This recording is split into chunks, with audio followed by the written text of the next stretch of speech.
To begin with, our hero has left the story.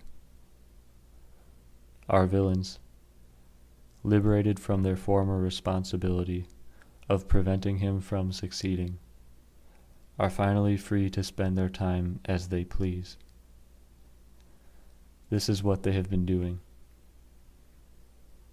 With nothing but time on their hands, they fill their days with all the decadence they had ever hoped for. Eventually, they came to recognize that the story needed to conclude, otherwise their victory would wear out. At first, they drank beer and soda. Eventually, they drank only water. They began to wonder if life really was short, and then if this story could end without a hero to oppose and ultimately defeat them. They tried closing their eyes and doing nothing at all to see if the story would end. When it didn't, they began to seek new strategies.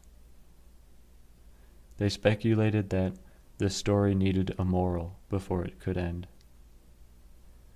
But everything about morals went against the nature of the villains, because morals make good, and so they were at a loss.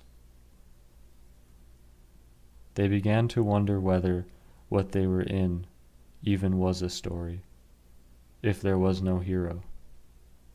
And if it wasn't, then did it need a moral? They wondered what kind of hero left behind his story to begin with, and where he went, and if they could leave too. The only way they could come up with to get out of this story was by ending it.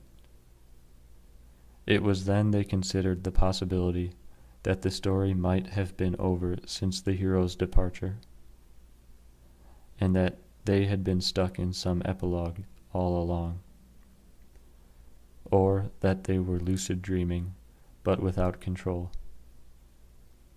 Whatever their container was, it couldn't be infinite, they reasoned. Still, no end was in sight, and thus no reason to believe there would ever be one at all.